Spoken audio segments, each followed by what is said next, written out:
Anyway, guys, that brings us to the last portion. I'm going to have you guys start working on the next part here. Really quickly before you go, let me explain what I want to happen here. So the next 3 questions, the written questions, they definitely will be one of the most important parts of my decision. So definitely take your time on those. I will be reading them. That's okay if you take 10 minutes, all right? Full complete sentences for me. I'm not that concerned about spelling because I don't really need to spell that well to cut a tomato and smile, all right? But full complete sentences, okay? On the back, if you guys flip over real fast, don't start working on it yet.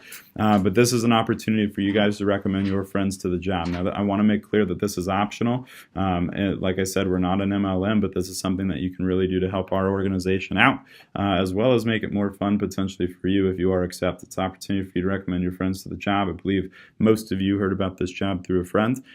It's just something we're doing right now, being a new office. If you know someone, who knows someone who would is looking for work right now or has a job, but they always complain about money and they need some extra hours, or who knows someone who has a job and you're not even sure if they were looking for work, but you think they would just absolutely kick ass at a place like this, those are all great people to recommend. Here's the deal I'll make you.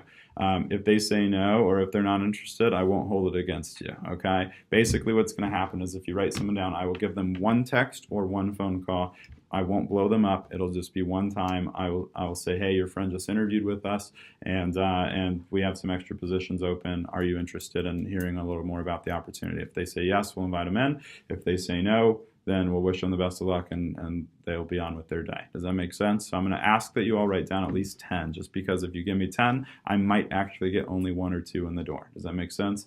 If you write 1, the chances of that person actually coming in and getting accepted is probably slim. Does that make sense? So write down 10. Worst thing that can happen is they say no, and it's not the end of the world. Make sense? And I'm not selling or sharing their information. It's completely safe, and it doesn't reflect poorly upon you. However, if you're accepted and they're accepted, because you're saving me a ton of time and energy and money, because advertising is the biggest expense, because this is free advertising, I will give you a little thank you bonus, like a finder's fee. Does that make sense? So anyway, you can use your cell phone on that part. That is okay. Go ahead and flip back over to the front. Go ahead and work on that first. And I'm going to be calling you guys back here in a second to wrap up.